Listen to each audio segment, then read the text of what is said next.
un tonnerre d'applaudissements pour monsieur Fabrice Eboué.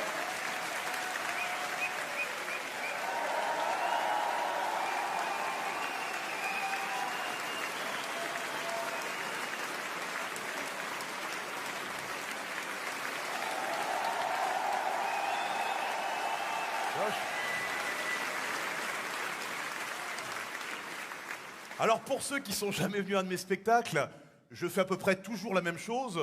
Je raconte ce qui s'est passé dans ma vie depuis le dernier et j'ai eu le plus grand buzz de ma carrière. C'était le jour de la journée sans voiture orchestrée par la maire de Paris il y a 2 ans, Anne Hidalgo. Moi je rentrais chez mes parents qui habitent à Nogent-sur-Marne avec mon fils de 1 an et demi derrière. J'arrive à Paris en me disant on passe pas la journée sans voiture. Oh je dis merde alors. Je me retrouve sur le périph' avec tous les cons qui comme moi avaient oublié. Et on fait des tours en attendant que Paris ouvre. Sauf qu'au bout d'un moment, je commence un peu à me faire chier. Je me dis, je vais quand même faire une petite vidéo pour Anne et sa journée sans voiture. Je me filme, je la taquine un peu, je mets ça sur les réseaux sociaux. Oh putain la vache. Je me suis fait massacrer par les amis de la nature et des oiseaux. Et je peux dire qu'il vaut mieux avoir des choculs que les écolos. Hein. Ah, l'écolo, il t'égorge mes bio avec un silex. Hein. J'ai eu des gens d'une virulence. Il y a un type m'a carrément mis « Ouais, bah si t'aimes pas Paris, t'as qu'à rentrer à Fort-de-France. » Mon père est camerounais. Il m'arrive de temps en temps dans des petits jeux coquins de me faire fouettouiller par ma femme. De là à faire de moi un antillais. Hein, j'ai eu des gens d'une virulence. Il y a un type m'a carrément mis « Ouais, bah allez vous faire foutre, toi et ton fils. » Moi, je veux bien, j'ai l'habitude, j'ai bossé avec Fogiel, Ruquier, y a pas de souci. Mon fils, il avait 1 an et demi à l'époque. J'ai même été me renseigner à l'église en bas de chez moi, ils m'ont dit on les prend qu'à partir de 2 ans.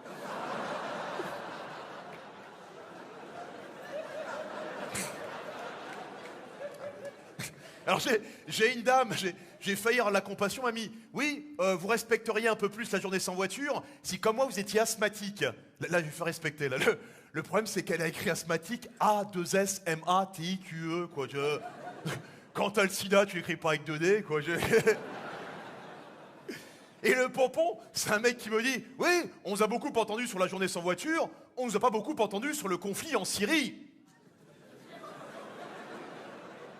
On peut comparer ce qui est comparable à des moments, tu vois, c'est comme pendant la dernière grève des transports, t'as un type qui disait à la télé « Oui, c'est une honte, la grève des transports, c'est une prise en otage des usagers. » Je suis pas sûr que le soir de la prise d'otage au Bataclan, il y a un qui dit « Tiens, on dirait une grève des transports. »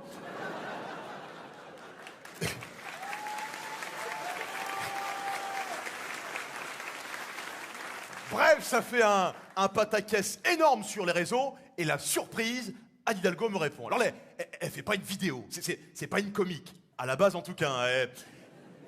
Elle me répond par écrit. Enfin, elle dit à son nègre, réponds à ton alter ego, quoi. Et là, mon frère le nègre me dit, ouais, bah quand t'as pas le droit de rouler dans Paris, t'as qu'à prendre le métro. Moi, je suis très con dans ces cas-là. Ni une ni deux, je prends le métro, je me filme, je fais voilà Anne, j'ai relevé ton défi, à toi de relever le mien, à toi de prendre le RER à Sarcelles à 22h30. Et alors là, le buzz, 6 millions de vues, les gens qui me klaxonnent dans la rue qui étaient là, ouais, tous avec toi, Fabrice. Allez, Marine. Non, non, non, non, non, non, non. Parce qu'après, t'es récupéré partout et n'importe quoi. Je veux des cinglés qui venaient me voir dans la rue qui étaient là. Ah ouais, tu l'as tué, l'autre pute, là. C'est pour rigoler, moi, tu sais, c'est... Non, parce que moi, ils m'ont refusé un travail à la mairie de Paris. Oui, c'est des choses qui arrivent, ça, c'est... Parce que j'ai fait 15 ans de détention. Oui, c'est des choses qui arrivent, ça, c'est... Par rapport à une agression sexuelle sur une vieille dame. Oui, c'est des choses qui arrivent, ça, c'est... Mais là, je me réinsérais, hein, dans la vie, hein, pas dans la vieille. Ah, je l'enlève, ça, laisse tomber, voilà. Après, on rigole là-dessus, on est d'accord le Trianon ce soir que l'environnement, c'est quelque chose de très important, on est tous d'accord? Oui. Je sais pas si vous avez vu récemment encore les dernières photos satellites de la forêt amazonienne, vous avez vu ça ou pas? Non? Non, ça ressemble à ça en gros, si tu veux, donc... Ça te fait marrer, ça, c'est rigolo, hein, c'est... Même Marion, elle rigole, hein, profite, ma chérie, profite, regarde. On dirait une vieille chatte des années 80.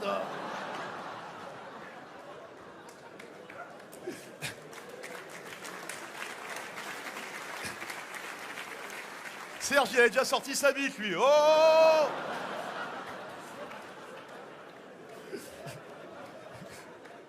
Non mais, ça veut plus rien dire, c'est pire que toi, la coupe de cheveux, t'as vu? Je la garde pour vous faire marrer, hein. Les gens me reconnaissent de dos dans la rue, s'il te plaît. Ils sont là, Fabrice. Non mais regarde l'état du truc, quand même.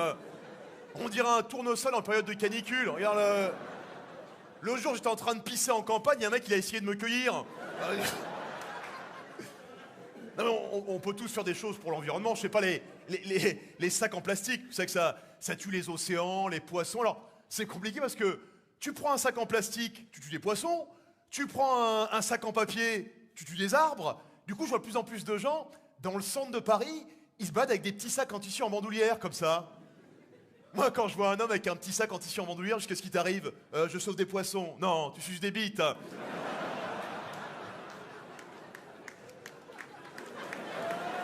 Non, applaudis pas ça, parce que j'ai eu des soucis avec ça sur les réseaux sociaux aussi. Donc, parce que j'ai fait un film qui s'appelle Coexister, peut-être qu'ils l'ont vu dans la salle.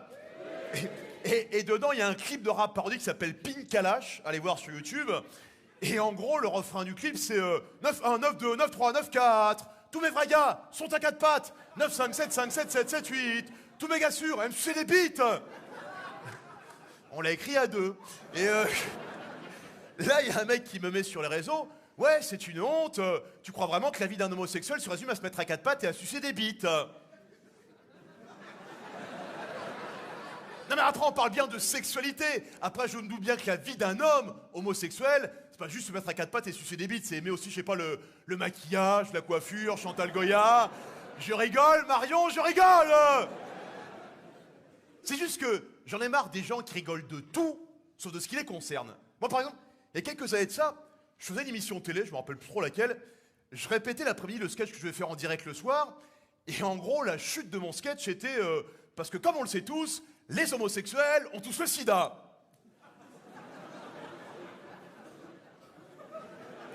Je l'avais écrit avec texte. Et là, le producteur de l'émission m'a dit, Fabrice, dans mon bureau. Je lui dis, qu'est-ce qu'il y a? Il me dit, tu changes de chute, c'est trop violent. Je lui dis, justement, c'est une façon d'énoncer les clichés. Il me dit, non, tu changes, tu fais l'émission ce soir. À l'époque, je n'avais pas le choix. Et j'y retourne et je finis en disant, parce que comme on le sait tous, les Africains ont tous le sida. Il me fait, voilà, ça c'est drôle, Fabrice. Donc rions de tout ce soir, rions de soi d'abord. Et je le précise à tous les journalistes de la salle, je suis comique, je ne suis pas politique. Je le précise parce que, par exemple, dès que tu as un truc qui concerne les Noirs en France maintenant, tu as plein de journalistes qui m'appellent. La dernière fois, c'est l'histoire du blackface. Ils m'appelaient tous, oui, qu'est-ce que vous en pensez? J'en sais rien, moi. Plein d'intellectuels noirs. Il me dit, oui, mais Lilian Thuram n'est pas disponible. Et ils me font chier à chaque fois. L'autre jour, c'était l'affaire H&M. Vous vous rappelez de ça? Le petit garçon noir, ils lui ont mis pour la pub H&M un sweat avec marqué petit singe, je sais pas quoi. Et moi, le pire, c'est que le lendemain, je suis au petit déjeuner avec mon fils qui a exactement la même tête que moi.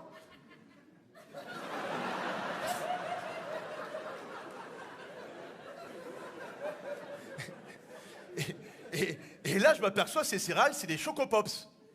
Celle avec le petit singe sur le paquet. Alors là, je suis emmerdé, je me dis, est-ce que je retire ces céréales, tu vois? Et là, il me dit, papa, je pars une banane? J'ai dit, oh! Donc vraiment, rions ce soir. Ça n'empêche pas de parler de sujets importants. Je parlais de l'environnement, c'est un sujet très important. Tiens, il y a eu un reportage sur Arte la semaine dernière. T'as dû le voir, toi, Clément. Hein, c'était sur le réchauffement climatique. Un mec qui, pour fuir la misère au Niger, partait vivre en Inde.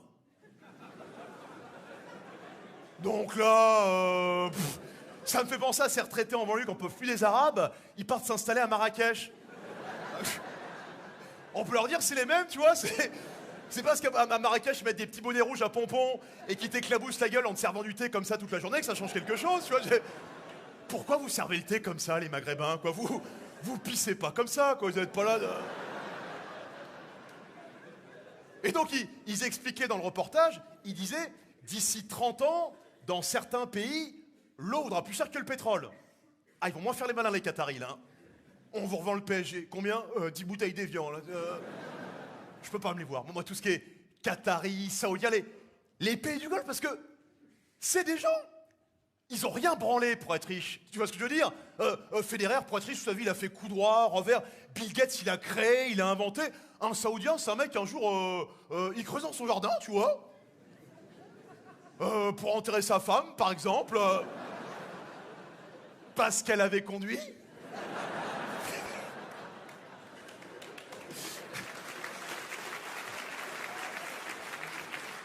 Et là, tout d'un coup, on est riche. Sa femme,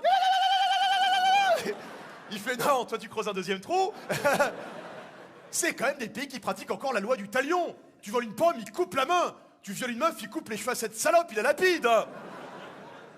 Alors pour moi, vous me connaissez, je suis pour l'ouverture culturelle puisque mon père est camerounais et ma mère est normande. Est-ce que quelqu'un dans la salle connaît le point commun entre la Normandie et le Cameroun? L'équipe de foot du Cameroun, c'est les Lions indomptables, merci. Et le drapeau de la Normandie, il y en a peut-être qui connaissent, c'est un drapeau tout rouge avec 2 lions jaunes dessus. J'ai jamais compris pourquoi. Bon, il n'y a pas de lion en Normandie, tu vois. C'est le drapeau de Guillaume le Conquérant à la base, donc il allait pas mettre 2 vaches dessus, tu vois.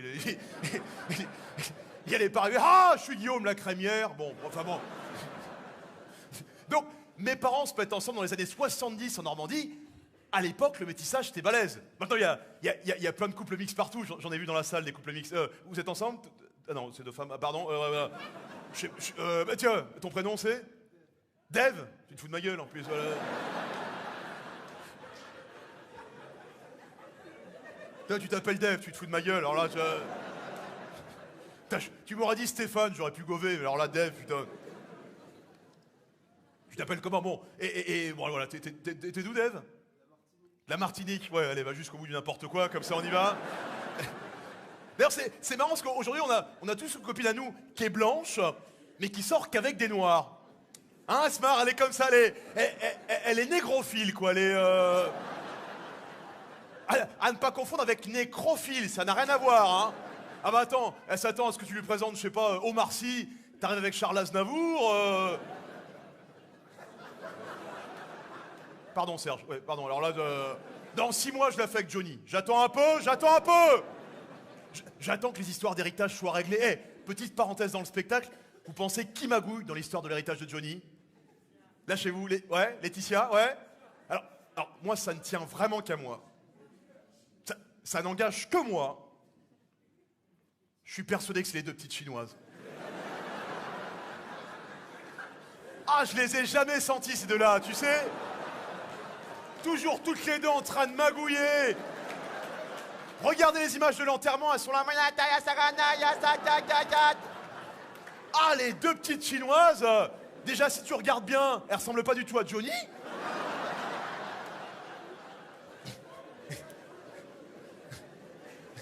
Merci de m'avoir soutenu dans ce moment de racisme. Et moi donc j'ai ma meilleure amie qui est négrophile. Et un jour je lui dis mais pourquoi tu sors qu'avec des noirs? Elle me dit je sais pas, j'aime bien, j'ai un feeling, vous sentez le pain d'épices?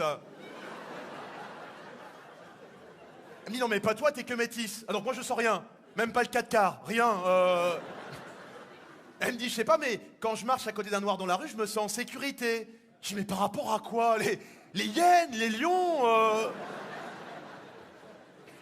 Et donc j'ai perpétué, si on peut dire, la tradition du métissage dans ma famille, puisque la mère de mon enfant est d'origine marocaine musulmane. Alors, pour ceux qui ont vu mes spectacles précédents, vous savez que dans ma famille, j'ai que des gynécos.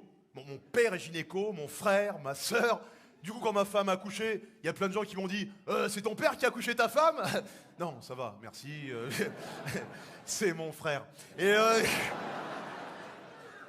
non, c'est le docteur Lévy qui a accouché ma femme. J'ai fait exprès de prendre un gynécologue juif. Comme ma femme est musulmane, je savais qu'il se passerait rien de plus entre eux. Limite, quand il l'ausculte, il doit être un peu brusque, tu vois, il doit être un peu... Tu la sens, la bande de Gaza, là, t'as? Et dans le petit tunnel, il y a des armes de cachet, là, t'as?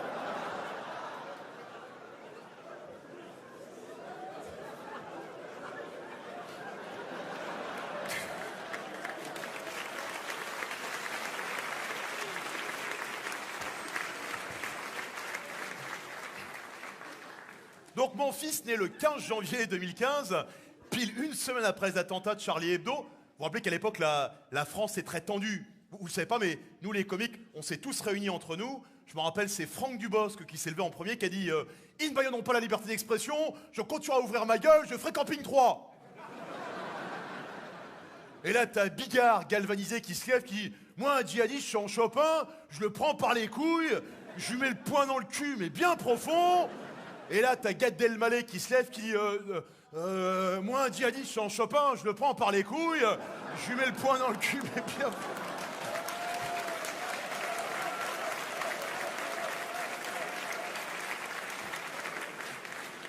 Ah va, c'est entre collègues, me fais pas chier, putain, c'est... Donc mon fils né le 15 janvier, je me rappelle, ce soir-là, je jouais à Bordeaux, j'annule la date pour la maternité, je mets sur mes réseaux annulation pour cause de papa, les gens très gentils, tout neveu de bonheur, félicitations. Il y a un type qui m'a mis, c'est une honte, j'ai réservé depuis des mois, on a tous des choses à faire. J'arrive à la maternité, et moi j'ai qu'une hantise, c'est que mon gamin soit roux.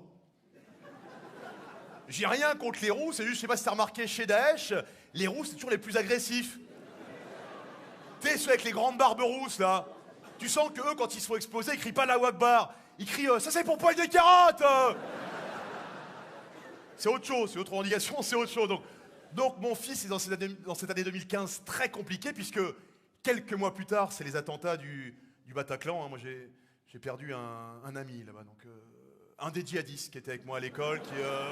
Je rigole, Marion, je rigole. Non, dès que j'apprends ce qui s'est passé, j'étais encore en tournée ce soir-là, tout de suite j'appelle la mère de mon enfant, elle me dit t'inquiète pas, tout va bien, on est sain et sauf.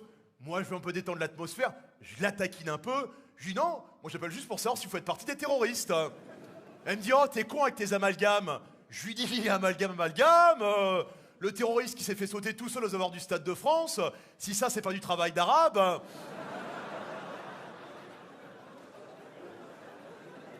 Mais j'ai honte, mais on était tous parano en 2015 parce que chez Daesh, ils pratiquent ce qu'on appelle la taqia. Vous voyez ce que c'est ou pas? Quand ils veulent faire un attentat quelque part, au début, pendant des mois, ils vont s'infiltrer. Par exemple, s'ils veulent faire sauter le bistrot du coin, pendant des mois, ils vont aller faire copain-copain avec tout le monde, ils vont être là. Ça va Bernard? Ça va, ça va, ça va. Et toi Robert? Ça va, ça va, ça va. Et toi Kader? Ça va, hamdoulillah. Ça va, ça va. Puis un jour, le chef de Daesh lui donne l'ordre, et là, le mec fait son attentat. Je vous laisse imaginer la vie du terroriste qui avait fait l'attentat dans la boîte gay à Orlando. Avec le chef de Daesh qui devait l'appeler toutes les semaines. Mais t'en es où, là? Ah bah, je m'infiltre, hein, je m'infiltre. Mais c'est pour bientôt, un peu point là. Mais tu te fais sauter quand? Ah bah, si tu savais! On était parano en 2015. Moi, quand un vigile maghrébin me disait ouvre ton sac, je lui dis toi vide tes poches d'abord. Un jour, je me rappelle, la mère de mon gosse, elle avait ramené du Maroc une petite mosquée en terre cuite. Elle avait mis ça dans la chambre de notre enfant. Je vais la voir, je dis je croyais qu'on était un couple laïque. Elle me fait oh ça va, c'est juste une mosquée de déco. Je dis oui, on connaît. Après, c'est le voile de déco, la calage de déco, on connaît. Je lui dis, fais ce que tu veux, c'est ton enfant. Elle vient me voir le lendemain, elle me dit, c'est toi qui as mis un cochon devant la mosquée? Ah, je lui dis, c'est une tirelire de déco, hein. Et je me rappelle, le plus grand moment de paranoïa que j'ai eu, c'est, un jour, je rentre chez moi, là, il y a la mère de mon gosse avec le petit dans les bras, et là, j'entends qu'elle lui parle en arabe.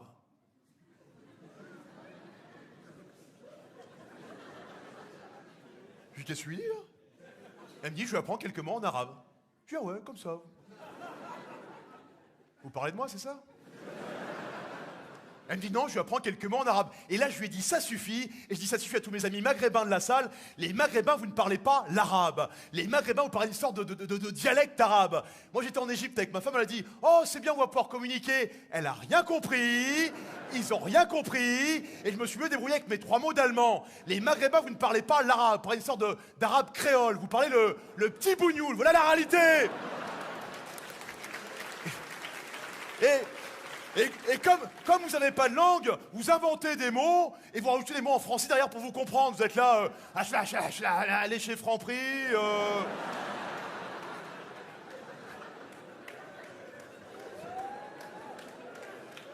Et le plus drôle, c'est que maintenant, mon gamin, il commence à grandir, à poser des questions. Et l'autre jour, il vient me voir, il me dit, et moi, papa, ce sera quoi plus tard, ma religion? Expliquer ça avec des mots d'enfant, je dis, bah, tu choisiras soit la religion de papa, soit la religion de maman. C'est deux belles religions. La religion de papa, c'est celle où à Pâques, on cache des œufs en chocolat. Et la religion de maman, c'est celle où on égorge des moutons. Mais surtout, c'est toi qui choisis.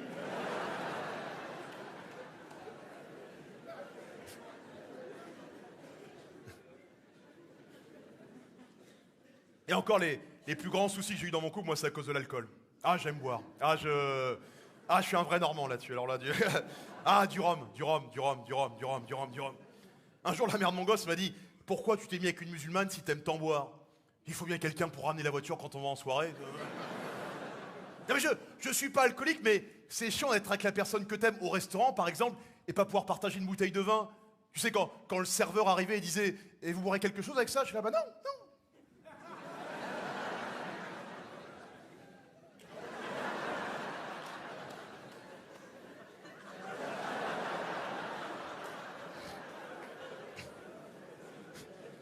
Certains soirs, je me bourrais la gueule comme je pouvais. Un jour, j'ai commandé 8 babas au rhum. Je suis là, Et l'épisode le plus drôle que j'ai eu avec l'alcool, c'est un jour, je rentre de boîte de nuit, il doit être 6 h du matin, je suis éclaté, tu sais. Mon fils avait quoi, 3-4 mois. J'essaye de pas faire de bruit. Évidemment, je renverse un truc, il commence à hurler. Moi, j'essaye de le prendre pour le calmer. Sauf que je suis encore dans ma soirée, là. Tu vois, je suis là. Shine bright like a diamond. Shine bright like a diamond. Like a diamond in the sky. Et il se rendort pas, j'essaie de lui faire vibron. Je prépare les doses avec le lait en poudre, j'ai l'impression d'être un vieux toxico. J'ai un pote à moi, il prend de la coke. Un jour, il a interverti sa coke et le lait en poudre de son gamin. Le gamin n'a pas fait sa nuit, son jour, sa nuit. Mon pote, il a pris son rat, il a fait son rot derrière. Je lui file son biberon, il se rendort. Je vais le recoucher. Je me traîne jusqu'au canapé, je m'endors comme une merde. À un moment, j'ouvre les yeux. Et là, je vois la mère de mon gosse juste au-dessus avec le gamin dans les bras.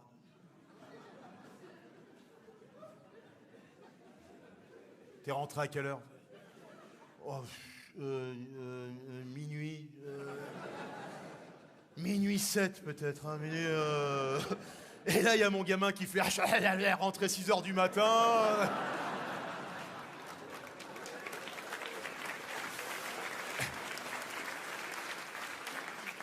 Mais c'est bien, c'est sympa les couples mixtes. Ça se passe pas bien tous les deux? Ouais. Il y a des gosses déjà? Non, pas encore, faut y aller maintenant. Hein? Serge, t'as des gosses toi déjà? Hein? Ouais. Il veut pas me parler Serge, depuis tout à l'heure, rien à foutre. Hein? Tu parles français Serge? Oh. Serge, c'est des gosses? Il est là Serge. Serge, c'est des gosses? Tu veux pas participer Serge, c'est comme ça, toi tu veux pas... Il me regarde, ferme ta gueule. Il me dit ferme ta gueule, comme ça... Je te laisse tranquille, quoi. Vous avez des gosses, vous, le Romain? T'as des gosses? Ouais, quel âge? Hein?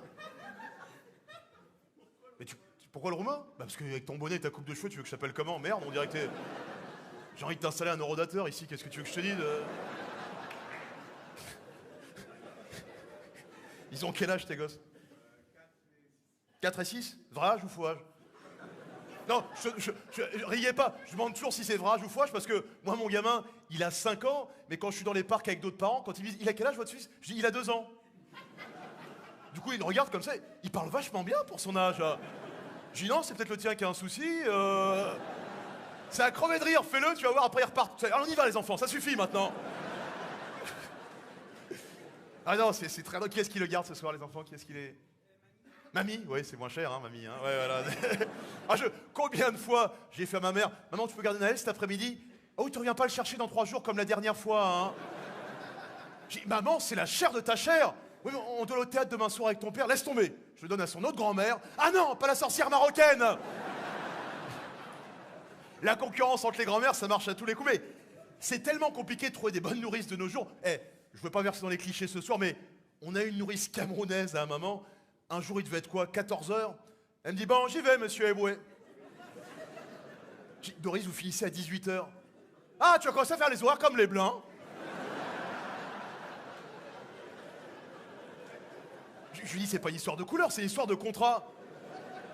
Toi, tu n'es pas d'origine africaine? J'y suis, alors? Je dis oui, mais alors? Tu es pas fier de tes origines? Je dis si, alors? Alors je vais garder le petit, mais alors... Après, on a une nourrice bulgare, un mannequin, la fille. Je te jure, parfois elle était derrière la poussette dans la rue comme ça, limite j'étais fier à côté d'elle. Un jour, il y a une dame qui me reconnaît, elle me dit « Oh, monsieur Eboué, c'est votre fils, il est trop mignon !» Je fais « Oui, il a de qui tenir. Hein. » Je vois ma femme qui arrive en courant, je fais « Voilà la nourrice. » Et alors, le pompon, on a essayé une garde partagée chez une dame très bien. Le souci, elle laissait traîner au milieu des enfants son chien, un lévrier afghan. Tu vois comment c'est ou pas? Les chiens de course tout maigres, tout dégueulasses, là. Même les punks à chiens, les abandonnent, ils se dégagent, tu me fais honte, ils sont là de... Ah, les lévriers afghans, mais comment un pays peut tout rater à ce point, même ses chiens, quoi?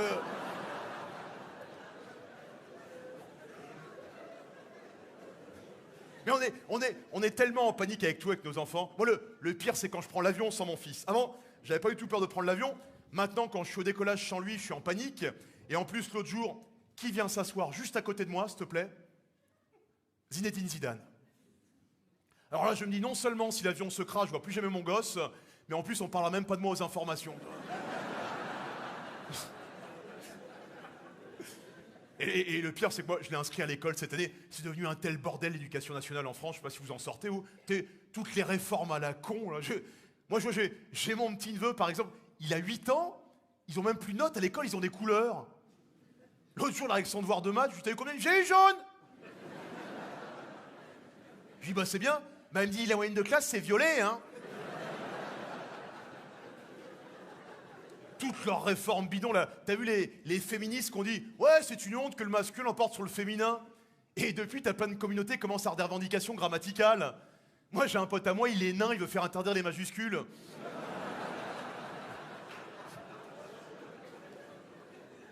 Non, elle est bien, non? Vous êtes dur à faire marrer tous les deux, merde, quoi. Elle est pas mal par rapport à la taille des lettres, tout ça, non? Bah oui, les minuscules, non? T'es dur à faire... Quand je viens là, c'est un peu pour vous, hein. Compliqué, ça, c'est les mecs, putain, je sais pas d'où ils viennent. Ça, c'est... Tu sais, ils sont arrivés normal au spectacle, ils voulaient se marrer au début, tout d'un coup, ils ont vu qu'ils avaient les loges présidentielles, ils ont pété un câble, ah, on est là. Ça y est, ils sont à Versailles, c'est fini, tu vois, ils sont là. Limite, quand vous riez, ils sont... Oh, les paysans, oh! Ah non, toutes les réformes à la con, là, t'as vu, là, ils veulent même faire interdire le passé simple. Ils ont dit, oui, c'est trop compliqué pour les gamins. Il y a quand même des textes en français fabuleux au passé simple, non? Bah oui, lesquels, par exemple? Le Cid, Corneille, nous partîmes 500, et par un prompt renfort, nous nous vîmes 3000, en arrivant au port. L'inverse des migrants.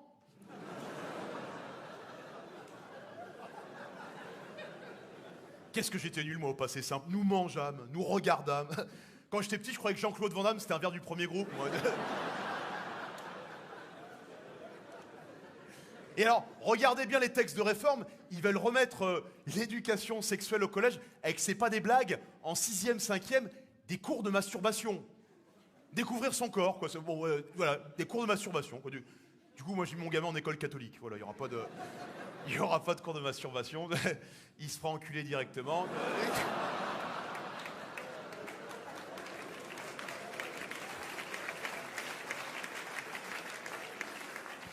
Merci pour lui. Merci.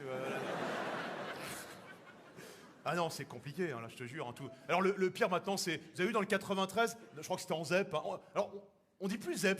Est-ce qu'il y a des profs dans la salle? Levez la main, les profs, que je vois un peu. Généralement, on reconnaît... Ah, il y a un prof, là. Lève la main. Ils sont timides ce soir, hein.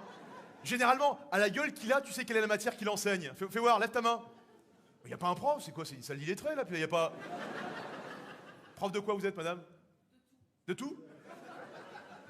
C'est quoi, prof de tout? Tu fais gym, un peu SVT en même temps? Tu fais de... T'es prof au Congo, quoi? T'es coiffeur, prof?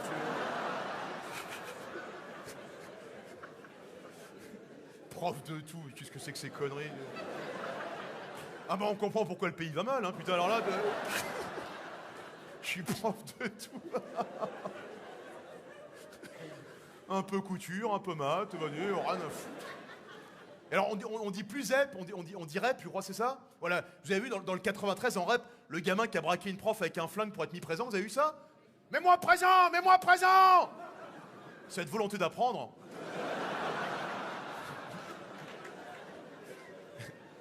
Blague à part, moi j'ai une copine à moi, sa fille est en ZEP, elle pleure tous les matins, elle peut aller en cours, elle a dit, je veux pas y aller, je veux pas y aller. Et il dit, Sophie, tu as 34 ans, tu es prof de maths, tu y vas maintenant. Moi j'ai un pote à moi, il est prof de philo en REP, il m'a dit l'autre jour, j'arrive en cours, je dis, aujourd'hui nous allons voir le complexe d'Oedipe. Qu'est-ce que vous pensez du complexe d'Oedipe?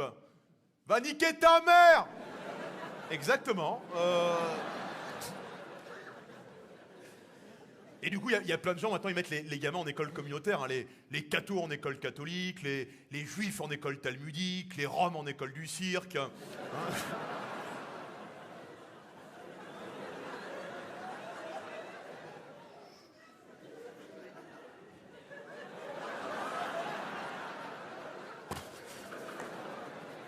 Merci, ce sera le seul mime de la soirée, merci pour lui.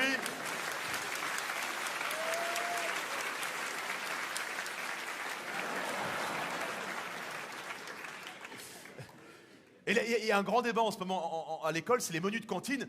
Toutes les communautés veulent leur menu. Et il y a une communauté qui est très agressive en ce moment là-dessus. Vous avez deviné laquelle? Les véganes, exactement. Vous voyez ce que c'est les véganes? C'est les gens qui ne consomment rien, qui n'utilisent rien qui provient de l'animal. Nous, on a une nourrice végane maintenant pour mon fils. Elle lui faisait que des fruits et des légumes écrasés. Un jour, je lui dis, c'est sympa, mais il faudrait des yaourts aussi. Elle me fait, ah non, moi rien qui provient de la vache. Et je dis, vous peut-être, mais mon fils, si. Elle me dit, bah votre femme a qu'à faire des yaourts avec son lait. Je fais, oui, moi je fais des petits Suisses.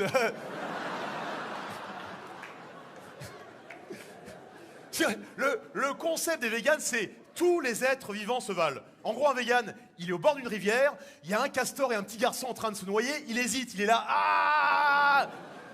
Me dis pas un homme égal à une huître. Tu crois que t'as des huîtres pendant le réveillon qui font semblant d'être mortes pour pas être mangées?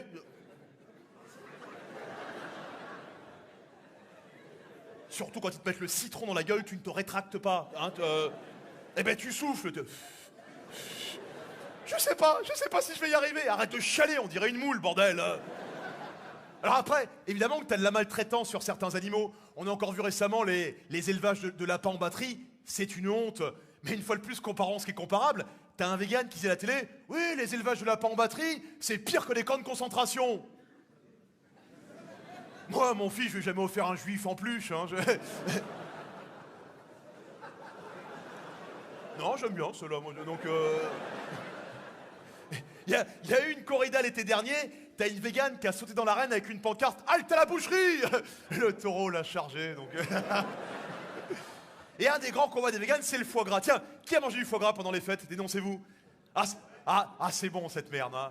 Ah ouais, moi j'étais avec mon petit toast comme ça. J'ai ma petite nièce qui est végane. Elle arrive, elle me fait ça, je te dérange pas? Je lui dis qu'est-ce qu'il y a? Ça te dérange pas de manger du foie gras alors que les oies sont gavées de force toute la journée? Je lui dis bah moi j'ai l'habitude, je vais sur YouPorn tous les soirs. Non mais c'est bon le foie gras. Tu sais ce qu'il faudrait faire? Faudrait faire goûter le foie gras aux oies. Ah je suis sûr qu'elle dirait ok, limite. C'est pas des blagues. En Suisse, les véganes ont obtenu que les restaurateurs n'ont le droit de jeter les homards directement vivants dans l'eau bouillante. Faut les mettre petit à petit. Faut leur mouiller la nuque. Moi, un jour, je suis invité à un barbecue vegan. Au départ, je suis pas au courant que c'est vegan. Je commence à avoir des doutes. Au moment où on me dit Fabrice, tes courgettes bien cuites ou saignantes? Il y a pas de viande de barbecue. Il me dit si. J'ai un délicieux saucisson de fenouil. Je dis vas-y, laisse tomber. Je prends un jus de carotte. Je vais m'asseoir sur un canapé en cuir. Là, il y a une végane, elle me fait ça, je te dérange pas? Je dis quoi? Ça te dérange pas d'être assis sur une vache morte? Je dis moi, tant que je suis pas assis sur la corne, tu sais. À un moment, je commence à avoir vraiment la dalle. Je vais chez l'épicier du coin, je reviens en douce me faire des œufs au plat. L'autre, elle vient, elle me fait ça, je te dérange pas? Je dis quoi encore? Ça te dérange pas de manger des fœtus? Je dis c'est pas des fœtus, c'est des œufs. Elle me dit c'est pareil. Je dis non, c'est pas pareil. Je pense pas qu'un médecin, quand il fait un avortement, il attend que son jus d'orange, c'est mouillette. Elle me dit mais tu ne comprends rien, Fabrice. C'est prouvé scientifiquement. Nous ne sommes pas des chasseurs, nous sommes des cueilleurs. Je dis comment ça, nous sommes des cueilleurs? Tu crois vraiment qu'à la préhistoire, t'as le papa qui est rentré de la chasse le soir, avec maman qui a été devant la grotte? Alors qu'est-ce que tu ramènes à dîner, chérie? Oh, regarde, j'ai cueilli 3 framboises. Mais on veut du mammouth, connard!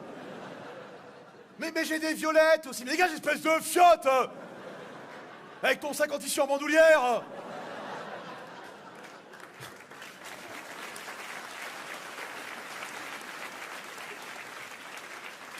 Puis il y a du prosélytisme aujourd'hui. T'as juste acheté un paquet de pâtes au supermarché, tu rentres là-dedans, t'as un grand rayon pâtes sans gluten, un grand rayon pâtes vegan, et t'as un tout petit rayon pour les gens qui mangent encore des pâtes normales. C'est devenu le rayon de la honte, c'est le rayon du sex shop, nains obèses et zoophiles. C'est pas des blagues, ils viennent d'ouvrir à Paris le premier restaurant vegan naturiste. C'est-à-dire, ils te disent, à nous la viande on peut pas, mais manger au milieu de tas de graisse qui se baladent, ça les dérange pas. Avec Nadine, 72 ans, qui doit être là. Ah bah ils m'ont mis de la viande dans mon assiette. Ah bah non, c'est mon sein. Ah T'imagines la vie du serveur? Madame, vous avez fait tomber votre serviette. Bah non, pas celle-là. Ah oui, pardon. Oh T'as déjà été dans une boutique végane? Il manque de tout là-dedans. De fer, de protéines, de nutriments. La caissière, elle est comme ça.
Patrick à la caisse.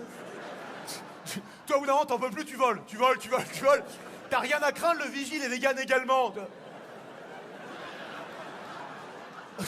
Ah, les véganes! Moi, j'ai un pote à moi, il est vegan. J'ai réussi à lui faire croire que les préservatifs étaient faits en peau de limace. Et il a chopé le sida, ce con. Alors, on a ri, quoi, là.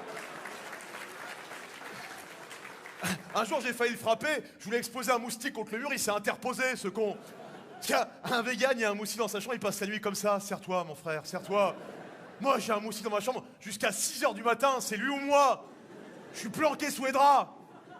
Avec des techniques de chasse. Et j'éteins la lumière. Salut!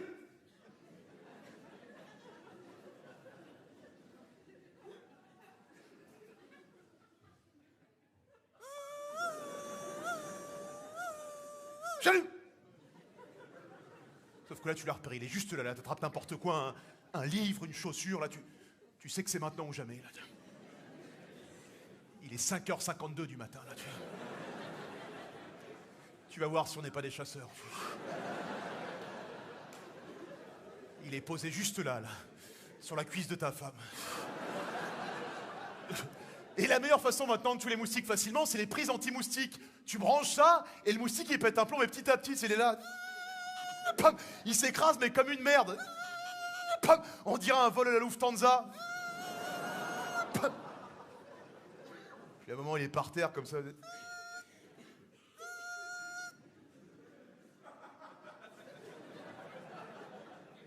Et là, tu peux faire ce que tu veux avec lui. Généralement, je lui arrache une aile, moi. Tu sais.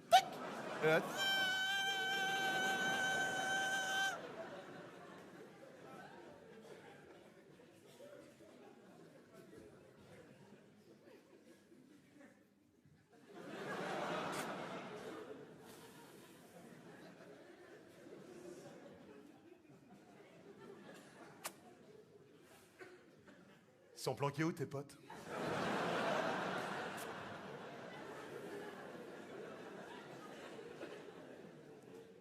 Tu peux m'expliquer pourquoi t'as 6 empreintes qui correspondent exactement à celles du Pont Ligonnès?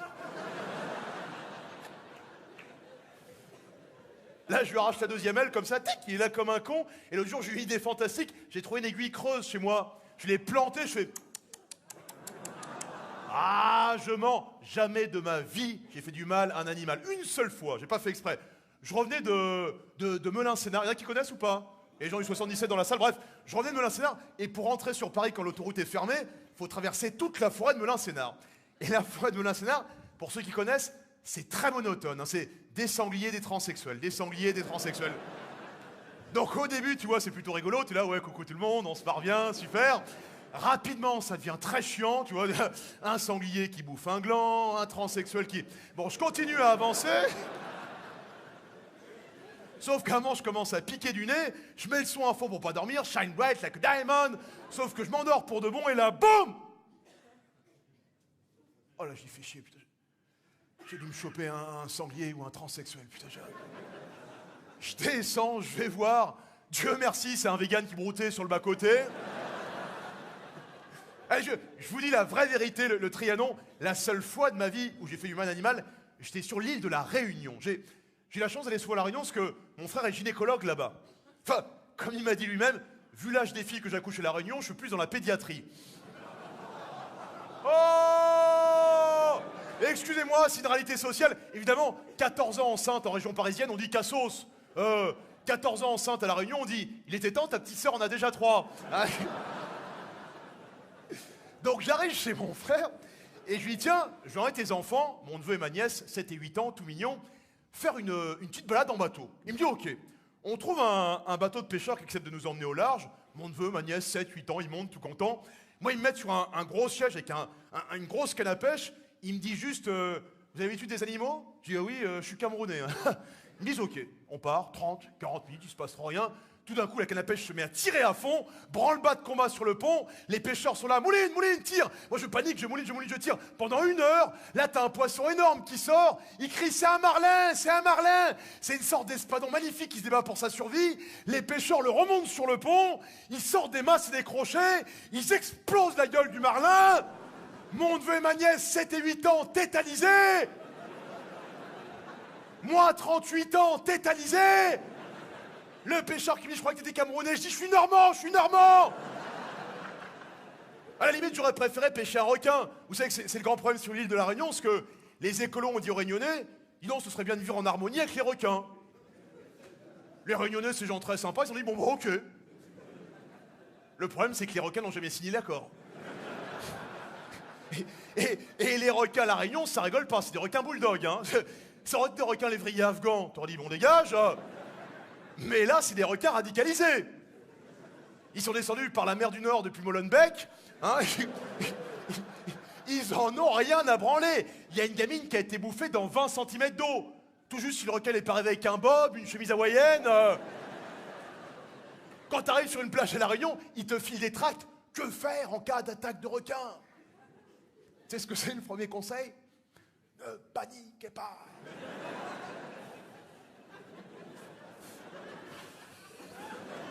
Les clubs de surfeurs à La Réunion, c'est devenu des clubs d'anciens combattants. Les mecs sont là. Sont bien les vagues aujourd'hui? Ouais. Quand tu prends une main en fesse dans la mer à La Réunion, généralement, il n'y a personne au bout de la main. Au début, tu es là. Tiens, c'est bizarre une étoile de mer avec une Rolex. Et du coup, les requins sont devenus les maîtres à bord. Ils attendent les avions de touristes qui arrivent. Ah, Japan Airlines, c'est sushi ce soir? Et du coup, le seul qui peut peut-être encore se baigner dans la mer à La Réunion, c'est Philippe Croison. Ah, tu vois qui c'est? Ah, moi, c'est mon héros. C'est ce gars qui a pas de bras, pas de jambes, et qui traverse les mers à la nage. Philippe Croison, il est incroyable. Je sais pas comment il fait. Je sais pas comment il fait. Philippe Croison, je sais pas comment il fait. Il doit faire gouverner avec sa bite, quoi. Il doit... Et évidemment, lui, les requins ne le mangent pas. Quand tu vas au supermarché, tu prends pas un paquet de gâteaux qui est déjà entamé. Hein, Philippe Croison, du bruit pour lui! Du bruit pour Philippe! Philippe Croison!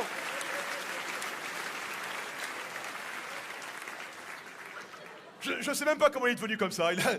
Il a peut-être volé 4 pommes en Arabie Saoudite.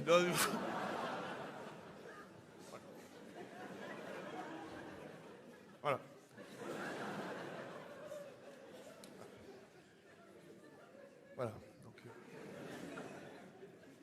tout ça histoire de dire, c'est dur de trouver un juste équilibre entre pêche, chasse, nature, voilà, c'est ce que je voulais dire dans ce sketch. Voilà, environnement, c'est un spectacle engagé. Voilà. Voilà. Cela dit, moi j'y connais rien, tout ce qui est chasse, pêche et compagnie. Par exemple, vous vous rappelez, ils avaient essayé de réintroduire le loup dans les Alpes du Sud il y a 10 ans de ça, et maintenant les bergers se plaignent parce qu'il y a plus de 500 loups dans les Alpes du Sud. Eh oui, forcément. Ça baise les loups, tu vois. Ou alors il aurait fallu mettre des loups avec des sacs en tissu en bandoulière.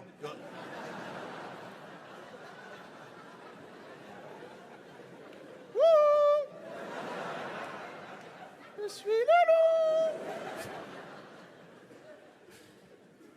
J'y connais vraiment rien, moi, à tout ce qui est chasse-pêche. Par contre, je dis, il y a un type de chasse en 2019, faut arrêter, la chasse à courre. Est-ce que c'est ou pas? Et c'est les chasseurs sur des chevaux, avec plein de chiens et des trompettes. Ils sont là. Pas en 2019, merde, tu vois. Une fois, j'ai croisé un régiment dans la forêt de Fontainebleau. Limite, ils sont arrêtés devant moi. Oh là, jeune sarrasin, qui fait dur notaire.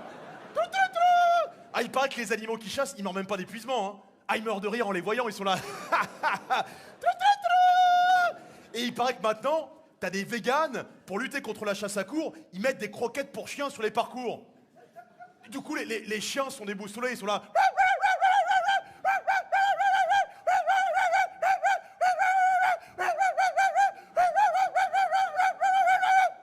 Voilà.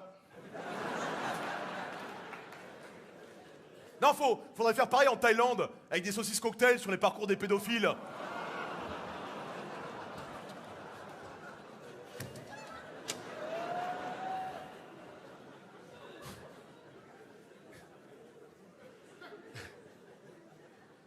Et pour en finir avec les requins, vous savez que le pire ennemi du requin, c'est le japonais. Vous êtes au courant que la spécialité culinaire au Japon, c'est la soupe d'aileron de requin. C'est-à-dire, ils capturent les requins, ils coupent l'aileron, et ils refoutent le requin à la flotte. Il a l'air con après, le pauvre requin, tu vois. Il a plus qu'à aller voir les clubs de surfeurs à La Réunion. Salut les mecs. Ah, les Japonais, ils en ont rien à foutre, ils bouffent tout. Hein. Les thons, les baleines, les Japonais, ils pourraient faire chauffer la mer et feraient une soupe géante. Hein. Ah, Fukushima, c'est ça l'objectif au départ. Après, ça a merdé, ça a débordé, tu vois. Ah, te marre pas, il y a eu des Japonais irradiés quand même. Hein. T'as des Japonais mutants qui sont apparus depuis. Hein. Ah, des Japonais gigantesques d'1m60 avec des bites de 10 cm, hein, des trucs...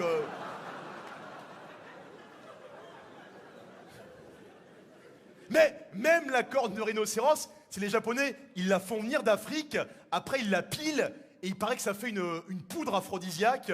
Or, c'est reconnu statistiquement que le Japon est le pays qui baise le moins au monde. C'est un peu con de tuer un rhino pour te branler derrière.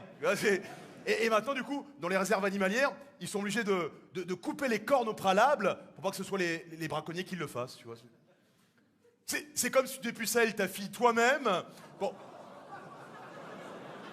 Ah, vous faites, oh, c'est même pas ce que je veux dire, ça va? C'est ça la liberté d'expression? À Roubaix, ils ont rigolé sur cette vanne.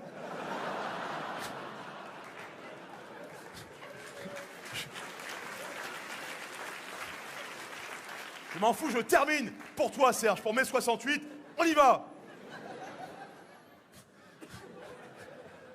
C'est comme si tu dépucelles ta fille toi-même pour pas que ce soit un autre qui le fasse. Là, vous fermez bien vos gueuleurs. Là, Non, laissez-moi une chance. Je vous dis ça parce que moi, j'ai un pote à moi, il a raté son bac 2 fois de suite. La deuxième fois, il me dit, putain, qu'est-ce que je vais dire à mes parents? Il rentre chez lui, son père lui dit alors. Et là, il dit, tonton m'a touché quand j'étais petit. Ça a foutu la merde dans la famille, mais ça a marché. Et je le file à tous les plus jeunes de la salle. Si vous avez des notes de merde, si vous crame en train de fumer du shit, ayez toujours un attouchement familial sous le coude. Moi, j'aurais été François Hollande à la fin de son quinquennat, j'aurais dit tonton m'a touché quand j'étais petit. Voilà. J'arrête, voilà. J'arrête, c'est pas le moment de faire des blagues là-dessus. On sait bien que tout ce qui est agression sexuelle en ce moment, vaut mieux être douce. Là, c'est chaud en ce moment. Putain. Surtout dans le show business, là, c'est chaud. Le chaud. Là, depuis l'affaire Weinstein, balance ton porc, MeToo, là, c'est chaud. Le chaud. Là. Ah, te marre pas, ça va. Arrête. Toutes les semaines, t'as un nouveau nom qui tombe, t'as vu? Besson, Depardieu, Polanski, même Pierre Palmade. Alors, je vais te dire, là, c'est... C'est chaud, de chaud, de chaud. Qui est le prochain? C'est chaud, de chaud, de chaud. Moi, je vous le dis tout de suite, je vais plonger, hein. Voilà, je vous le file, comme ça.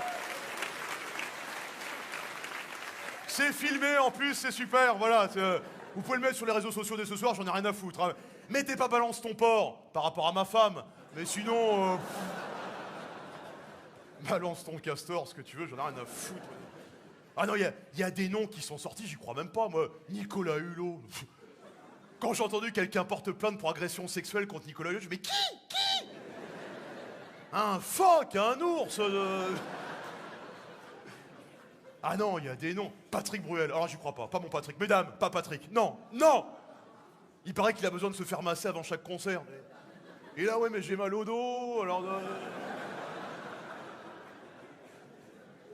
Il y a même l'autre, Tariq Ramadan, là, il vient donner des cours de religion, il se tape des meufs l'après-midi à l'hôtel. Qu'est-ce que tu veux que je te dise? Avec un nom comme ça, attends-moi le coucher du soleil. Et l'autre, la France, un incroyable talent, vous regardez, ça, Gilbert Rozon, ça c'est chaud, ça. Se faire violer par un Québécois, putain, ça c'est... Ah, moi je me fais violer par un Québécois, viole-moi mais ferme ta gueule. Hein. Et j'adore les Québécois, hein. Pour moi c'est des Belges comme les autres, il n'y a pas de... On rit. Riez.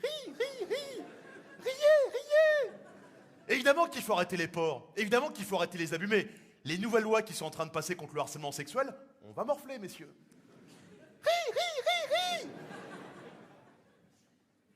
Serge, il peut rire, il a baisé pour 12, c'est fait, lui, tu vois, il s'en fout. Mais nous, bientôt, messieurs, on marche dans la rue, comme ça, peinard, il y a un flic qui va arriver, 240 €, monsieur. Enfin, qu'est-ce que j'ai fait? Vous avez regardé la dame, là, monsieur? Enfin, elle est jolie, vous avez regardé qu'elle est excitée, monsieur. Mais enfin, non, enfin, si, vous bandez, monsieur. Bah, c'est une demi-molle, oui, bah, demi-tarif, hein.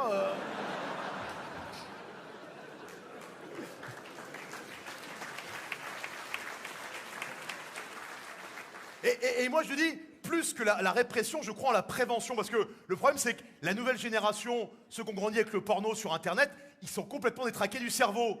Les gens qui, comme moi, ont aux alentours de 40 balais, on a une sexualité équilibrée parce qu'on se masturbait devant Ariane du Club Dorothée, tu vois. On se finissait devant Maya l'abeille, tout va bien, quoi. Bon, quand on voit une ruche, on est un peu... Ah, mais globalement, ça va. La nouvelle génération, moi, le jour, je dors chez mes parents, je me réveille dans la nuit, mon neveu de 13 ans devant un porno, s'il te plaît. Je lui dis, mais ça va pas. Il me fait, ah, ça va, tonton, c'est juste un gangbang. Je lui dis, t'es malade ou quoi? Je lui dis, d'ailleurs, c'est même pas un gangbang, ça. Non, ça c'est un plan à 3, ça, tu vois. Elle se fait prendre en sandwich, c'est un plan à 3, ça. Le gangbang, c'est quand elle est tout seule, au milieu d'une dizaine d'hommes, et qui lui jouent sur le visage. Voilà. Attends, je regarde, que je t'explique. Attends. Qu'est-ce que t'en penses de la dame, là? Il me dit, elle est bonne. Je lui dis, non, quelle note tu lui mettrais? Il me dit jaune.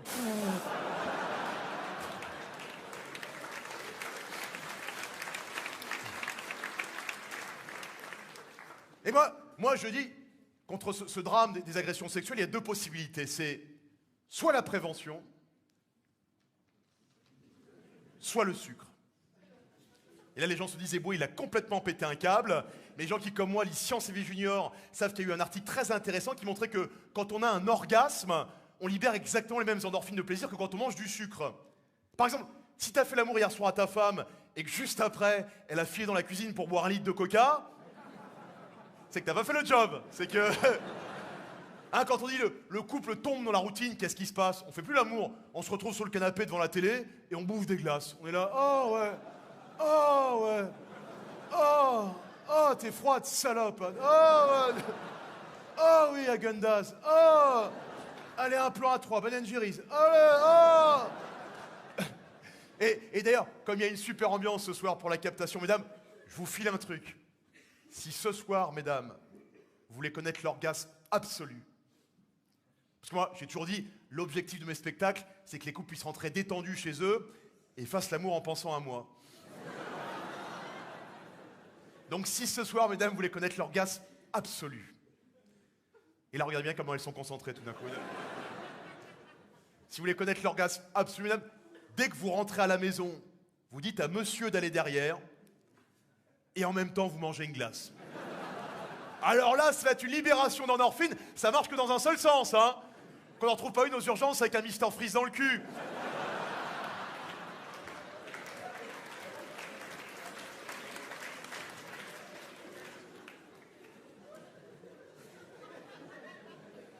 Voilà. Donc,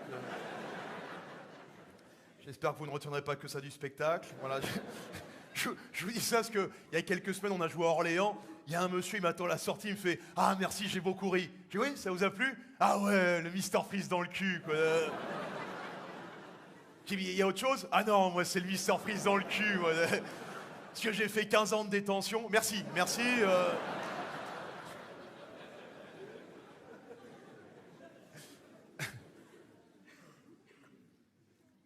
Mais c'est une réalité ce que je vous raconte, et c'est pour ça que dans les produits agroalimentaires, ils rajoutent toujours plus de sucre pour qu'on libère des endorphines, qu'on soit toujours plus accro. Moi le premier, par exemple, j'ai une tante en Normandie qui est totalement raciste, mais je vais tout le temps chez elle parce qu'elle fait une délicieuse tarte aux pommes. Elle est là, ah ouais, les bougnoules, je suis là, ah ouais, mais la cannelle, putain, la cannelle. Ah, il se régale, mon négro, hein. Ah ouais, tata. Il en veut une part, le bambou là. Allez, tata, allez. Et moi, il y a un produit auquel je suis accro depuis que je suis petit. Je sais que c'est pas bien, mais je suis un vrai toxico. C'est le Nutella. Putain, qu'est-ce que j'aime cette merde. Un jour, j'étais sur un plateau télé comme ça le matin en train de faire ma tartine. Il y a un technicien, il arrive, il me fait ça, je te dérange pas? Je dis, qu'est-ce qu'il y a? Ça te dérange pas de manger du Nutella qui est fait avec de l'huile de palme, qui détruit toutes les forêts en Indonésie, qui tue tous les orang-outans? Bah, j'aime bien les orang-outans. Mais je préfère le Nutella. Il me dit, mais tu te rends pas compte, Fabrice, à cause de gens comme toi, ça se trouve, dans 30 ans, il y aura plus d'orang-outans. Tes petits-enfants ne verront peut-être jamais d'orang-outans. Mais si on leur dit pas qu'ils ont existé. Et du coup, le lendemain, il me ramène une pâte à tartiner bio. Il me dit, goûte, ça ferait sur la différence. Je goûte sa pâte à tartiner bio. Je dis, c'est pas mal. Mais du coup, je m'aperçois que ce que j'aime dans le Nutella, c'est l'huile de palme. En fait, il faudrait me faire des tartines que d'huile de palme. Moi, je me rappelle le moment où j'étais le plus accro à cette merde, quand j'avais 15-16 ans, quand t'es vraiment un cran sur tout. Tous les matins, j'allais chercher ma dose de Nutella. J'étais un vrai toxico. Et un jour, je descends dans la cuisine, j'ouvre le pot, et là, je m'aperçois qu'il est vide. Je dis, putain, je comprends pas, maman. C'est moi qui ai pris le Nutella en dernier hier. Il en restait dans le pot. Elle me dit, oui, ton frère est rentré tard de soirée, c'est lui qui l'a terminé. Je fais, ah ouais, mais t'as pensé à acheter un pot en rab? Elle me dit, non, j'ai pas eu le temps de faire les courses. Je fais, ah ouais, mais putain, tu fais chier, maman, tu fais chier. Sale pute. Et là, j'ai le réflexe de n'importe quel toxico Nutella. Je cherche le couteau le plus pointu de la cuisine et j'essaie d'aller chercher dans les coins du pot tous les petits bouts d'orang-outan que je peux. Petit à petit, à me faire une tartine de secours, mais je suis tellement stressé, la tartine me glisse des mains et tombe côté Nutella dans l'endroit le plus crade de la cuisine, derrière la machine à laver, là où t'as les restes de mouches, de cafards. Ah, je peux dire que ça n'a pas été vegan comme petit-déj. Hein. C'est-à-dire que j'en peux plus la dictature du manger bien. Maintenant, faut plus manger bon, faut manger bio, sans gluten. Moi, par exemple, j'ai un couple d'amis, ils ont une villa immense vers Cannes, des Parisiens, piscine, tennis. Je les aime pas, mais comme la maison est magnifique, j'y vais tous les étés. Et tous les matins, ils te servent de la pâte à tartiner bio sur du pain complet. Mais c'est dégueulasse, le pain complet. Ils me disent, oui, Fabrice, c'est bon pour le transit. Mais je vis pas pour bien chier, moi, Je mange parce que c'est bon, je mange pas pour inviter des potes le lendemain et dire, regarde comme elle est belle. Elle est bien complète, celle-là. Alors, applaudis si tu veux, voilà.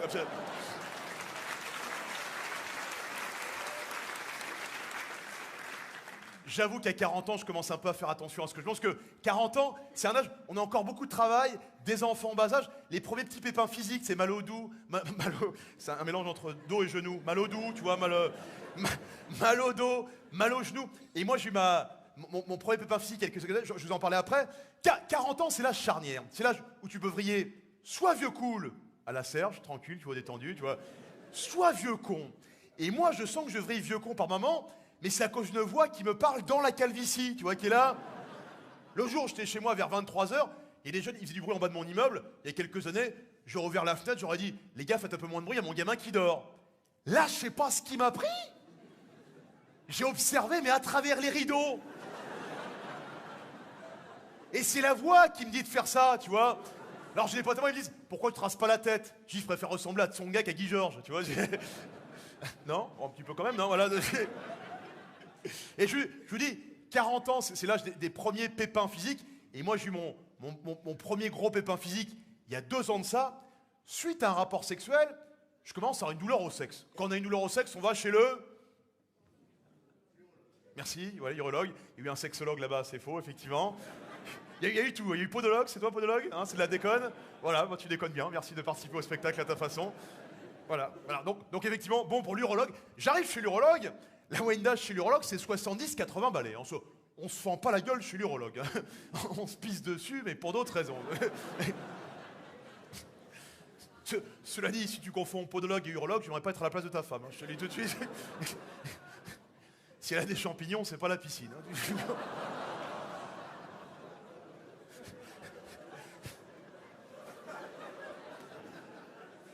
T'imagines quand il va acheter ses capotes, quelle taille? 43. Donc je m'installe chez l'urologue, le docteur Moretti appelle les patients au fur et à mesure, et au bout d'un moment, on n'est plus que 2, et là je m'aperçois que le dernier patient avec moi est une femme. Alors je suis un peu intrigué sur le moment, je dis, excusez-moi madame, qu'est-ce que vous faites là? Et voilà, je l'explique très simplement, il y a encore quelques mois, je m'appelais Patrick, et j'ai été suivi en partie par le docteur Moretti. Alors moi, je suis assez impressionné, c'est la première fois que j'en vois un de jour, quoi. Donc je suis un peu... Je suis un peu... J'ai dit, mais ça se passe comment? Elle me dit, bah voilà, on est suivi par des psychologues, et si c'est validé, on est opéré. Je dis, mais ça coûte cher? Non, c'est remboursé par la sécurité sociale. Je dis, ah bon? Ah bon? Bah, parce que moi, je cotise pour soigner la leucémie, le cancer, tu vois.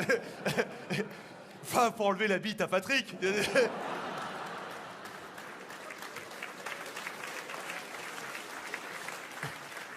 Non mais c'est vrai parce que parfois tu vas chez le dentiste juste pour te faire arracher une dent, on dit non, c'est pas remboursé, tu vois. Ou alors faudrait dire j'ai une bite dans le fond qui me fait super mal, là. Bah, après, faut pas se moquer parce qu'après, t'as des psychiatres qui te disent oui mais c'est des gens en grande détresse psychologique, s'ils n'obtiennent pas ce qu'ils veulent, ils peuvent se suicider. Et si moi je veux un Porsche Cayenne Je vais chez le concessionnaire, ouais, je vais prendre celui-là. Ouais, 60 000 euros, monsieur. Ah, j'ai pas d'argent, par contre, j'ai pas de... Ah bah, c'est pas possible, monsieur. Ah bon?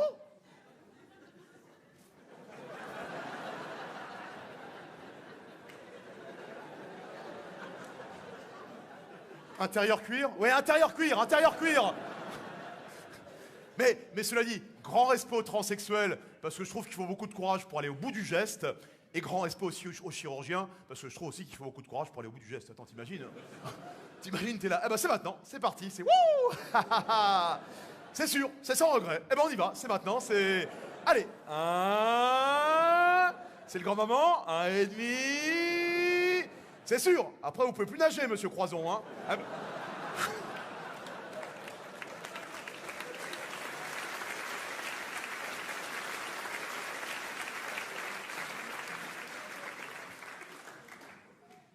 Et là, le docteur Moretti m'appelle et c'est mon tour. J'arrive dans son cabinet, je lui explique mon problème, et là, le docteur Moretti me dit, Monsieur Eboué, pour voir ce que vous avez exactement, je vais devoir vous mettre en érection. Il m'injecte un produit pour que chose se fasse, sauf qu'au bout de 15 minutes, il se passe toujours rien. Et là, le docteur Moretti a le geste qui reste le geste le plus traumatisant de mon existence. Il prend mon sexe dans sa main, il fait « Allez, faut motiver un peu, Monsieur Eboué, là !»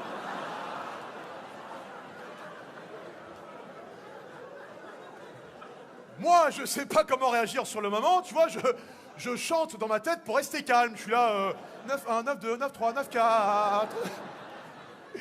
Et là, le docteur Moretti me diagnostique la maladie de la péronie. L-A-P-Y-R-O-N-I. Il me dit en gros, au cours d'un rapport, vous avez tapé de côté, vous avez mal cicatrisé, vous avez fait une forme d'arthrose, et maintenant le sexe en érection, au lieu d'aller vers l'avant, a tendance à faire une courbe comme ça. Oui, en effet, j'avais remarqué. Je serais un renard, ce serait sympa, mais là... Qu'est-ce qu'on peut faire? Il me dit, la première solution, c'est l'ablation. J'ai dit, c'est-à-dire?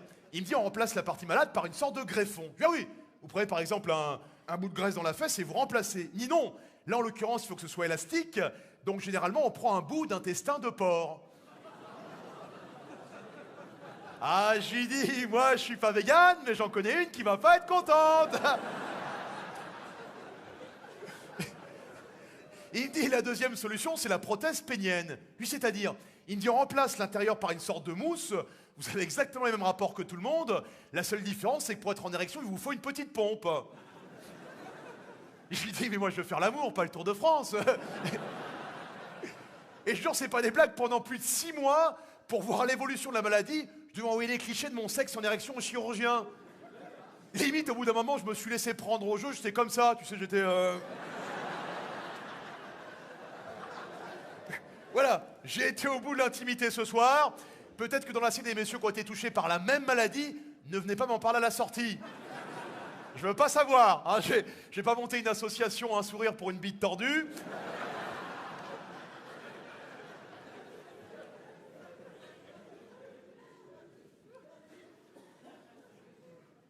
Voilà.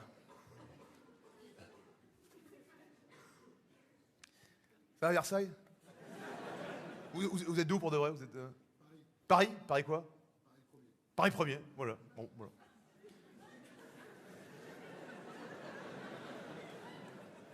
Non, j'y crois pas. Non, non, non, non. Trop limpide, trop Paris premier, comme non, non, non, non, non, non, non, non. Je vois pas bien les têtes, alors je peux pas définir un petit peu. La prof de tout, t'es d'où? La prof de tout, hein? Jouy?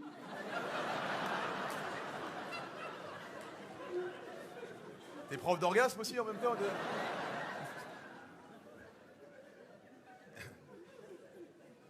Tu n'y as pas cru, Clément, toi, à mes problèmes de santé, tu n'y crois pas, hein? Toi, j'ai senti. Toi, tu connais pas le mot, tu n'y crois pas. Toi, t'es un premier de la classe, mon Clément, on sent, hein? Si t'as pas vu ça dans un bouquin, aux informations, la télé, tu n'y crois pas. T'es comme ça, c'est pas grave, hein, tu verras.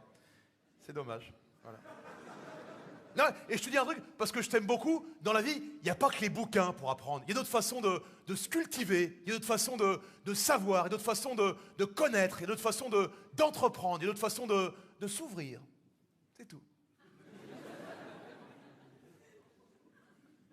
Toi, depuis que t'es petit, tu crois que tu sais tout? Tiens, est-ce que tu sais par exemple que les Américains n'ont jamais vraiment marché sur la Lune? Tu le sais, ça? Si les Américains, ils avaient vraiment marché sur la Lune, pourquoi sur les images, le drapeau il bouge au vent, alors qu'il n'y a pas d'atmosphère sur la Lune? Parce que ça a été fait en studio, mon pote, hein. Toi, tu crois les conneries qu'on t'a apprises à l'école? Oh, la Terre, elle est ronde et elle tourne. La Terre, elle est plate, mon pote. Si la Terre était ronde et qu'elle tournait, l'eau dans les piscines, ça tient comment? Tu sais pas, t'es comme un con, tu sais pas, tu vois?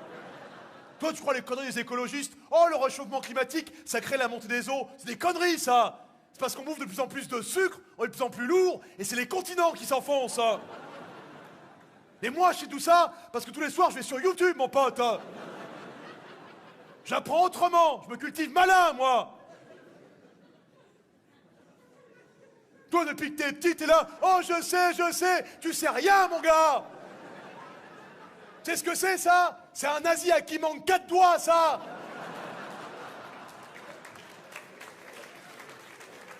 Tu sais que Hitler, il n'est pas mort en 45, Hitler, il est mort en 91. Il s'est réfugié au Brésil, il a ouvert un bar à salsa. Le Wunderbar Morito. Michael Jackson non plus, il n'est pas mort, il s'est réfugié sur une île. L'île aux enfants. Et moi, je sais tout ça parce que tous les soirs, YouTube, YouPorn, YouTube, YouPorn. Toi, tu vois les conneries qu'on te raconte aux informations. Oh, le 11 septembre, c'est les avions qui sont rentrés dans les tours. C'est des conneries, ça. C'est expliqué sur YouTube. C'est les tours qui sont rentrés dans les avions. Et tous les juifs traînent dans les tours, ils ont été prévenus la veille de ne pas aller travailler. Allô, David, va pas travailler. Allô, Moshe, va pas travailler. Allô, Bernard. Ah non, je suis trompé de numéro. Tu le sais que je suis franc-maçon? Moi, en plus, je le savais pas. J'ai été sur YouTube. Toi, tu crois que le monde est dirigé par des hommes? Le monde est dirigé par des reptiliens. Des gens moitié hommes, moitié reptiles. Sinon, pourquoi Obama, sur certaines photos, il a les yeux rouges? Parce que c'est un reptilien. Pourquoi Bob Marley, sur certaines photos, il a les yeux rouges? Non, parce qu'il a été foncé, tu sais rien. À ton avis, pourquoi on n'a jamais vu dans la même pièce Kim Jong-un et Donald Trump? Parce que c'est la même personne, mon pote. Toi, tu crois que le sida, ça apparaît comme ça? Le sida, ça a été créé par le laboratoire de pharmacie pour qu'on achète des capotes et des traitements. C'est pour ça que dans les années 80, t'as plein de vedettes qui faisaient semblant d'avoir le sida. Elles étaient sponsorisées. Freddie Mercury, il n'est pas mort. Il s'est réfugié sur une île. L'île au PD.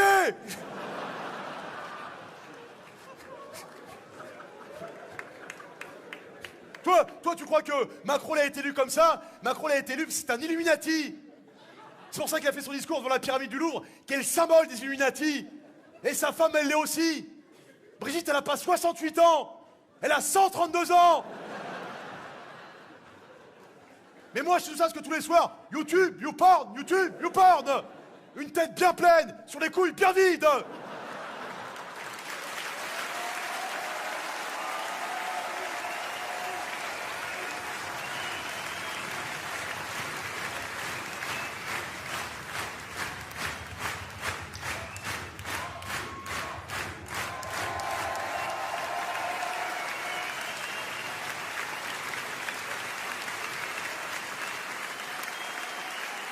Merci un maximum de bruit pour Clément ce soir, du bruit. Du bruit pour Versailles, du bruit pour Serge, du bruit pour Marion, du bruit. Et on va faire un triomphe à la poursuite, c'est la lumière qui m'a suivi pendant plus de 10 ans. Tiens, bouge Edouard, il part à la retraite demain soir. C'était le plus vieux poursuiteur de France. Du bruit pour Edouard.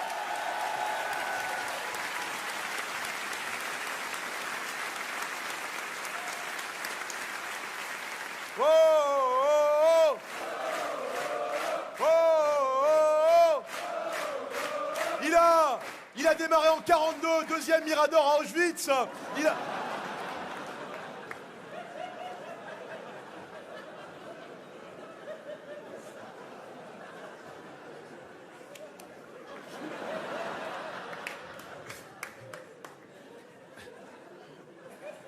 Voilà. C'est le rappel. Donc voilà. Avant, je ne faisais pas de rappel pendant mon spectacle. C'est mon metteur en scène, Thomas Godin, qui m'a demandé de faire un rappel, de revenir. Quoi, voilà. Donc je reviens. Voilà. J'ai rien à dire, mais je reviens. Voilà. C'est sympa, voilà. On se regarde, vous me regardez. Voilà. C'est important, une fin de spectacle. En plus, je crois que la fin de spectacle la plus nulle de toute ma carrière, je joue de temps en temps pour les détenus en prison. Et je crois que c'était à la prison d'Angoulême. Je finis le spectacle en disant aux détenus, surtout si le spectacle vous a plu, parlez-en autour de vous. Entre vous, voilà. Donc, c'est pas toujours un truc con quand tu es en prison. Un jour, je jouais je crois que c'est la prison de Villepinte dans le 93. C'est l'époque de Youssouf Fofana. Vous vous rappelez le gang des barbares? Et à un moment, je disais dans le spectacle, et non, ils ont dit Youssouf Fofana, c'est le cerveau de la bande. T'imagines le reste de la bande? Là, il y a un énorme rire parmi les détenus et ils en montent tous un du doigt. Et là, je commence à comprendre, j'ai un des membres du gang dans la salle. Et forcément, le sketch devient un peu moins drôle. Tu vois, c'est un peu comme si tout à l'heure, en début de spectacle, quand je vous parlais de Guy Georges, tout d'un coup, t'as Guy qui est là. Tiens, pour ceux qui aiment les histoires de tueurs en série comme moi, il y a eu tout un article là, récemment dans un magazine, je ne sais plus lequel, sur Guy Georges. Alors, il t'expliquait, déjà, Guy Georges, il est détenu à la prison d'Ensisheim. C'est là où t'as les plus grands psychopathes, t'as tout le monde là-bas, t'as Fourniret, t'as même celui, je sais pas si vous vous rappelez, qui avait mangé le poumon de son codétenu à la prison de Rouen. Vous vous rappelez, lui? Il avait mangé le poumon de son codétenu, comme ça, et puis t'avais un troisième détenu dans la cellule, le mec n'a même pas bougé, il regardait comme ça, il était là, ouais. Il aurait pu au moins dire, ça, je te dérange pas?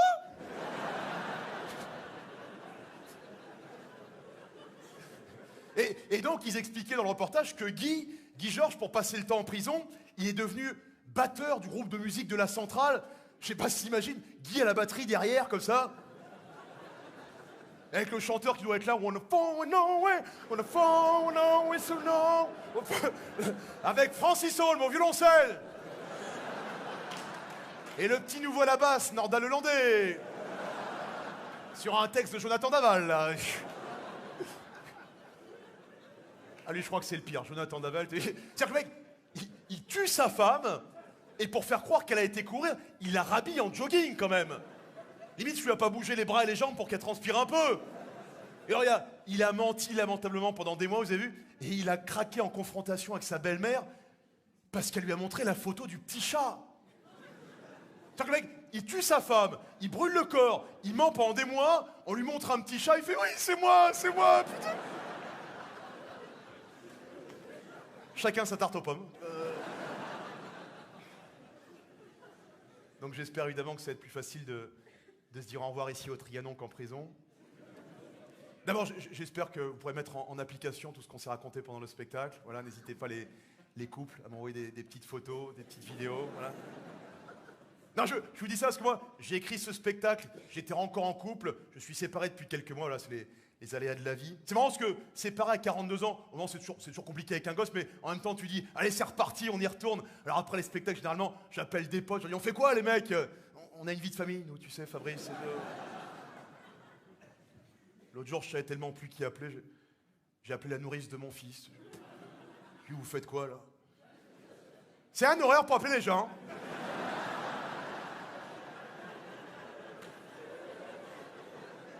Alors, je suis retourné en boîte de nuit tout seul à 42 ans.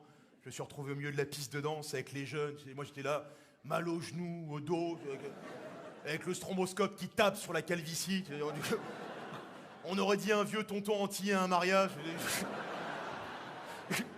Il y a toujours un vieux tonton entier qui traîne au mariage, puis qui danse comme ça sur tous les morceaux. Il s'appelle tonton Jean-Paul, il est comme ça. Puis tonton Jean-Paul, il touche un peu les petites au passage. Hop là. Tu peux rien dire, c'est tonton Jean-Paul, c'est comme ça. Il danse avec ta grand-mère de 92 ans, mais comme ça. Il lui brise le col du fémur. C'est tonton Jean-Paul. Alors au bout d'un moment, je me dis que j'ai plus rien à foutre sur la piste de danse. Alors, je vais au bar, puis je commence à converser avec une jeune fille très sympa. Mais au fur et à mesure de la conversation, je m'aperçois qu'elle a tout juste 18 ans. Qu'elle est née en 2001. Parce que depuis 2018, les gens nés en 2000 ont le droit d'aller en boîte de nuit. Et jamais dans ma vie, j'aurais pu penser me retrouver en boîte avec des gens nés dans un autre siècle que le mien. C'est un peu comme si moi, à la fin des années 90, je suis en boîte avec mes potes, je dis tiens, c'est pas Victor Hugo là-bas?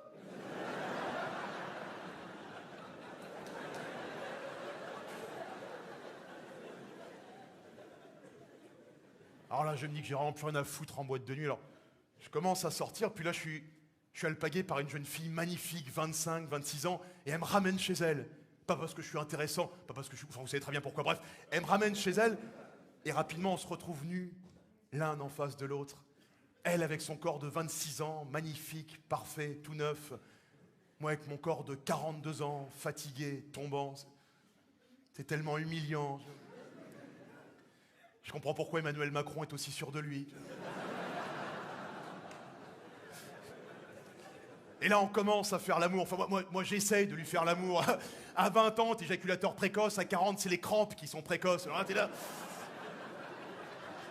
Et là, c'est la pire, celle sous le pied. Alors, t'essayes de tirer en même temps. Sauf que ma bite est tordue dans l'autre sens. Alors là...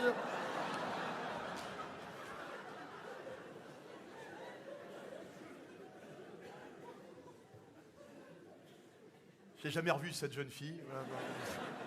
Je lui ai envoyé un texto le lendemain pour la remercier de ne pas avoir porté plainte. Et maintenant, je traîne dans les bistrots de nuit. Tu sais, je me mets en bout de comptoir, puis j'attends que les gens me reconnaissent pour me payer des coups. Et l'autre jour, il y a deux pochetrons qui étaient là. Mais si, c'est lui, je te dis, regarde, viens. Puis ils me payent un coup, 2 coups, 10 coups, puis je finis bourré avec eux, je suis là. Puis il y en a un des deux qui me dit, ah, putain, je comprends pourquoi tu perds tous tes matchs, hein.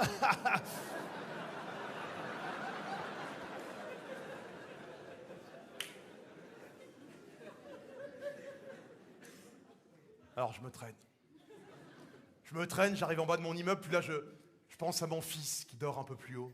Alors je monte les marches 4 à 4, je file dans sa chambre pour le prendre dans mes bras, et là je dis merde, ça fait 3 semaines que je l'ai laissé chez ma mère.